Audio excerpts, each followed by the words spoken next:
Hello everyone and welcome to अरे। I hope आप सभी लोग अच्छे होंगे और मस्त होंगे। Crack IBPS SO mains IT में this is networking part 3। I hope आपने पार्ट 1 एंड पार्ट 2 ऑलरेडी देखे हुए होंगे। सो बिना किसी देरी के स्टार्ट करते हैं video. So question number 1 is in IPv4 what is the purpose of the TTL field in a packet?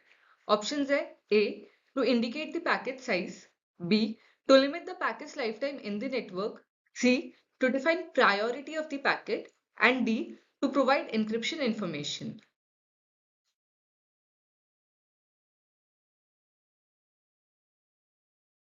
And the right answer is B to limit the packet's lifetime in the network.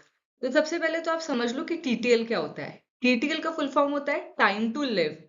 मतलब कोई भी packet जो sender ने भेजा है वो कितने time network पर रह सकता है बिफोर गेटिंग डिस्कार्डेड। TTL जो है वो एक 8 बिट का फील्ड होता है एंड इसे सेंडर सेट करता है। अब ये इंपॉर्टेंट क्यों है? देखो, कोई भी पैकेट है जो किसी लूप में फंस गया है या फिर वो डेस्टिनेशन तक नहीं पहुंच पा रहा है, तो वो तो नेटवर्क पर एंडलेसली घूमता ही रहेगा। इससे क्या होगा? नेटवर्क पर लोड बढ़ेगा, कंजेशन होगा, परफॉर्मेंस डिग्रेड होगी। तो इसीलिए टीटीएल इंपॉर्टेंट होता है क्योंकि वो लिमिट करता है life time of a packet on the network. Question number 2 है a router receives a packet with a TTL value of 1, what will it do? Options है A drop the packet and send an ICMP time exceeded message, option B hold the packet and wait for a routing update, option C reset the TTL to the default value and forward it, option D forward the packet and decrement TTL to 0.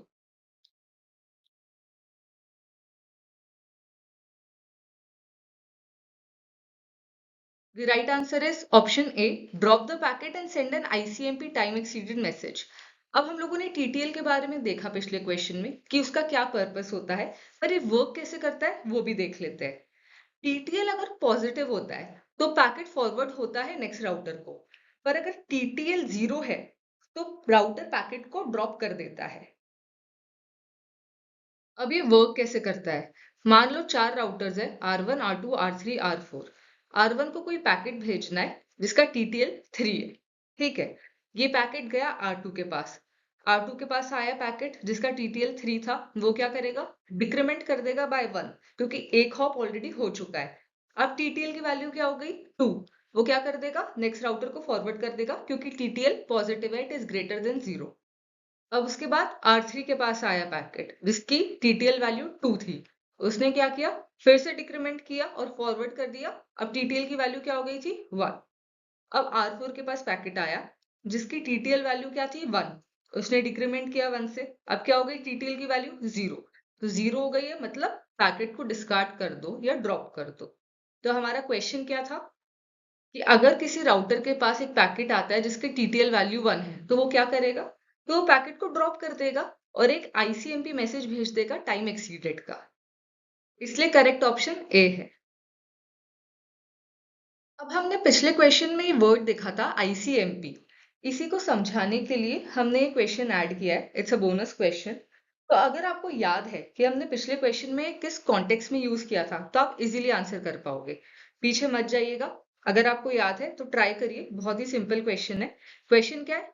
What is the primary role of the ICMP? Options है A to establish and manage sessions between networked applications, option B to provide routing tables to routers, option C to route packets across inter-networks using shortest path algorithm, option D to report network errors and perform diagnostics in IP communications.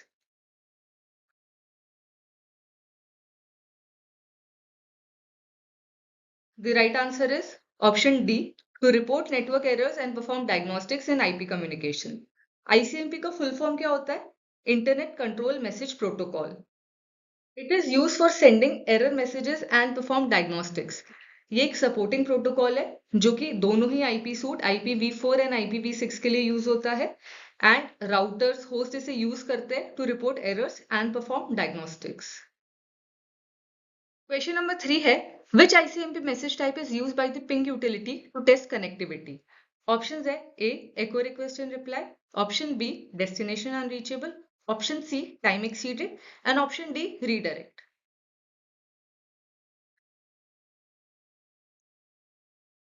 The right answer is option A, echo request and reply. अब ping utility क्या करता है? ये basically एक ICMP एको request भेजता है to target host. अगर host reachable है तो वहां से रिप्लाई आ जाता है, जिसे हम कहते हैं एको रिप्लाई। ये प्रोसेस क्या कंफर्म करता है? Basic network connectivity between sender and target. Destination unreachable कब आता है?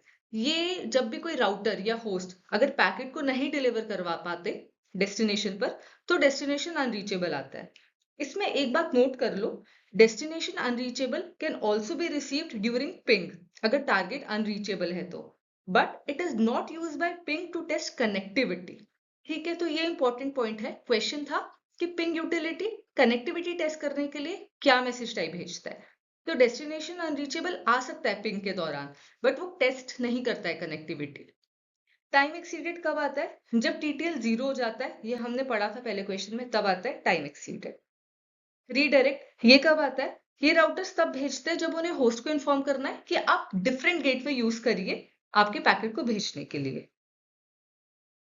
अब ये टेबल देख लीजिए, तो हर एक आईसीएमपी मैसेज का एक टाइप होता है। ऑप्शन ए था echo request and reply, echo request type 8 होता है, एको रिप्लाई टाइप 0 होता है। It is use by ping, yes.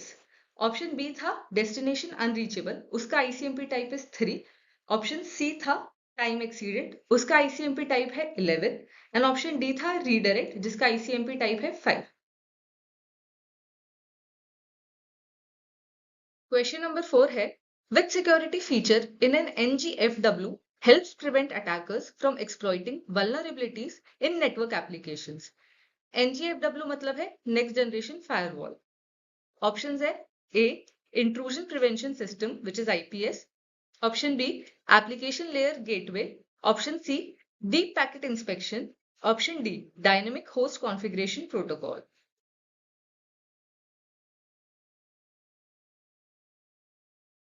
And the right answer is option A, Intrusion Prevention System, which is IPS. आप लोगों को याद होगा, हम लोगों ने नेटवर्किंग पार्ट 1 में स्टेटलेस एंड स्टेटफुल फायरवॉल पढ़े थे। अब फायरवॉल का क्या काम होता है? रूल्स के बेस पे डिसाइड करना कि कौन अलाउड है कौन नहीं। But next generation firewall advance है, वो सारी चीजें तो कर सकता है जो स्टेटफुल फायरवॉल कर सकता है, but additionally deep packet inspection भी कर सकता है। It can spot hidden threads, malware या फिर एडवांस अटैक्स। वो डेटा के अंदर देख सकता है, जो कि एक नॉर्मल स्टेटलेस और स्टेटफुल फायरवॉल नहीं देख सकता। एंड वो ये कैसे कर सकता है? बिकॉज उसके अंदर इनबिल्ट आईपीएस होता है।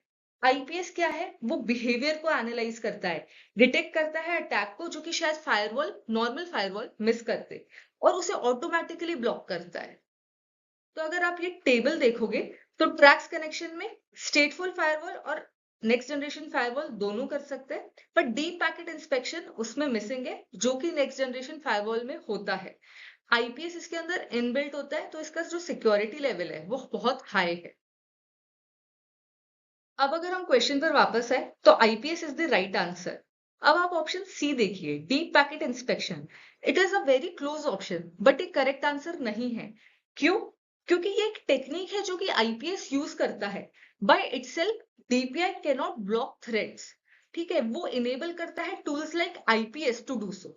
सो that is why IPS is the right answer. Question number 5 है, which of the following is an example of an unsafe SQL query vulnerable to SQL injection?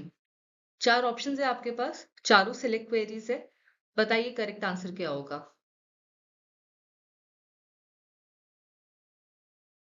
And the right answer is option B, जहां पर user name और password single string में pass हो रहे हैं।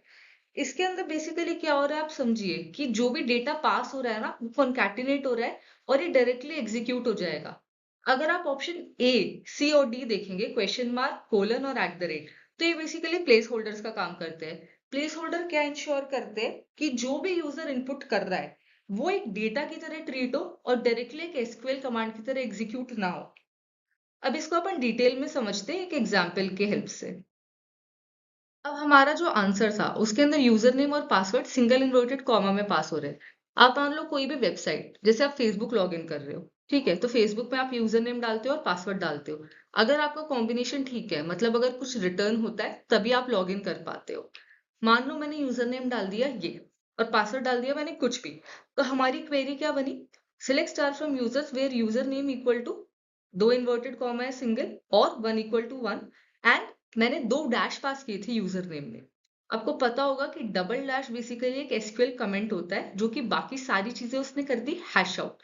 तो मेरी जो क्वेरी बनी है ना वो सिर्फ इतनी बनी है, select star from user where user name equal to this और one equal to one.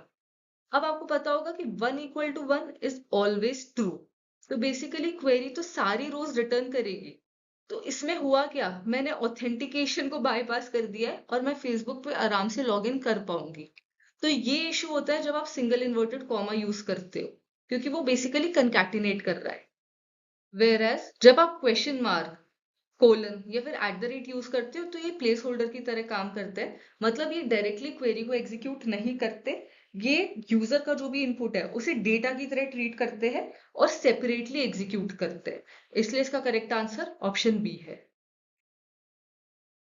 So that was all. Video अगर अच्छा लगा तो लाइक कर दो, शेयर कर दो अपने फ्रेंड्स फैमिली के साथ जो भी प्रिपेयर कर रहा है।